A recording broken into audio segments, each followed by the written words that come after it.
मुजफ्फरपुर, सीतामढ़ी, मधुबनी, दरभंगा, बेगूसराय, खगड़िया होते हुए हम लोग आपके जिले सहरसा में अभी कुछ 10 दिन पहले आए हैं। अभी मैं सहरसा में करीब 15 से 20 दिन और रहूंगा।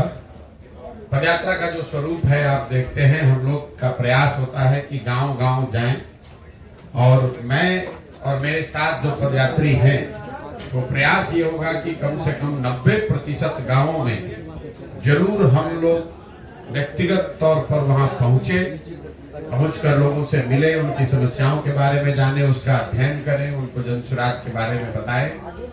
पदयात्रा के जो 3 मुख्य उद्देश्य हैं, वो पहला उद्देश्य ये है कि बिहार, मेरी अपनी जो 15-20 वर्ष की राजनीतिक सामाजिक समझ है, पहले संयुक्त राष्ट्र संघ में, फिर 10 वर्ष राजनीति के क्षेत्र में, मेरा जो अध्ययन है बिहार को लेकर या समझ है उसके अनुसार बिहार की जो बदहाली, बर्बादी, गरीबी का कारण है, वो उसकी मूल वजह ये है कि यहाँ पर एक तरह से पिछले 30-40 वर्षों से राजनीतिक बंधुआ मजदूरी बन गई है। जैसे देश में पहले गुलामी होती थी, वैसे बिहार में राजनीतिक तौर पर लोगों की गुलामी हो गई है, चाहे वो जात के नाम पर हो, हिंदू मुसलमान के नाम पर हो, या भाजपा के डर से लालू और लालू जी के डर से भाजपा।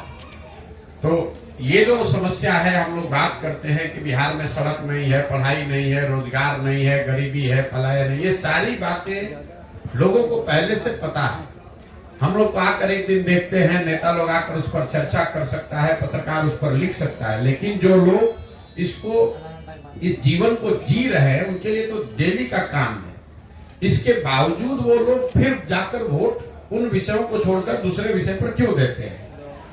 तो उसकी ये 4 वजह मुझे जो समझ में आई है कि लोग यहाँ पर अपनी समस्याओं से जूझते हैं, परेशान हैं, लेकिन जब वोट का वक्त आता है तो वोट यहाँ पर मुख्यतः 4 विषय पर लोग दे रहे हैं।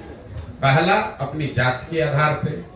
दूसरा, जो जाति से बचा वो धर्म के आधार पर। ये मानना कि सिर्फ बिहार में हर व्यक्ति जाति पर वोट दे रहा है, ये भी बिल्कुल सिरे से इसको मैं, जिनको समझ है कि हमको जाति के आधार पर नहीं, धर्म के आधार पर नहीं वोट करना है, लेकिन उसके पास विकल्प नहीं है, तो वो विकल्प के अभाव में वोट न करना पड़े, इसके लिए लोगों को हम ये बता रहे हैं कि आप साथ में आइए और आप मिलकर एक नया दल बनाइए। कई लोगों को ये लगता है मेरे नजरिए से कि पहले नेताओं की, दलों की मदद करते थे, अब बिहार में ये क्या नया काम कर रहे हैं।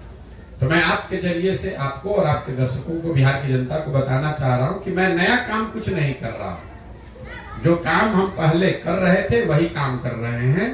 पहले मैं नेताओं को, दलों को सुझाव देता था कि किस तरीके से अपने संगठन को, दल को व्यवस्थित कीजिए, कैसे आप किन मुद्दों को लेकर जनता के बीच में जाइए, कैसे प्रचार प्रसार कीजिए, कैसे चुनाव लड़िए, जीतिए। वही काम हम आज कर रहे हैं। फर्क बस इतना है कि पहले दल और नेता के लिए कर रहे थे, अब बिहार के समाज के लिए कर रहे हैं। तो पदयात्रा का दूसरा उद्देश्य है कि लोगों को, समाज को बताया जाए, और जो लोग राजनीतिक तौर पर जागरूक हैं, नया दल, नया व्यवस्था बनाना चाहते हैं, उनको संगठित करके उनकी मदद की जाए ताकि बिहार में एक नया दल, नया विकल्प बन सके। और तीसरा पदयात्रा का जो उद्देश्य है कि अगर लोग सही तरीके से वोट कर भी दें, सही लोग चुनकर आ भी जाएं, तो भी बिहार तब तक नहीं सुधरेगा जब तक बिहार को सुधारने का एक नजरिया, एक प्लान, सोचा समझा विजन ना हो। तो इस पदयात्रा के दौरान एक लक्ष्य ये है कि बिहार के 8,500 पंचायतों का जमीन पर अध्ययन करके, विशेषज्ञों की राय से, लोगों की सलाह से हर पंचायत का एक 10 वर्षीय योजना बनाया जाए, ताकि लोग ये देख सके वोट करने से पहले कि उनके पंचायत को अगले 10 वर्ष में विकसित बनाने के लिए जन स्वराज के पास क्या योजना है, क्या प्लान है। उस योजना को बनाकर पहले जारी करेंगे, लोग उसको देख पाएंगे, पढ़ पाएंगे, उनको ठीक लगेगा तो जुड़िए, ना ठीक लगे तो कोई बात नहीं है। तो पदयात्रा में जो इतना लंबा समय लग रहा है वो इसीलिए लग रहा है कि ये सिर्फ किलोमीटर चलने का मुद्दा नहीं है। ऐसा नहीं है कि मुझको इसको साल भर में करना है कि 2 साल में करना है, 3000 किलोमीटर चलना है कि 8000 किलोमीटर चलना है, कोई चीज निश्चित नहीं है। एक चीज निश्चित है कि बिहार के हर गांव, हर शहर, हर प्रखंड, पंचायत तक पहुंचना है। दूसरा चीज निश्चित है कि इन 3 लक्ष्यों की प्राप्ति के लिए गांव-गांव जाकर लोगों को जन जागरण के हिसाब से उनको बताना है कि आप अपने और अपने बच्चों के लिए वोट कीजिए।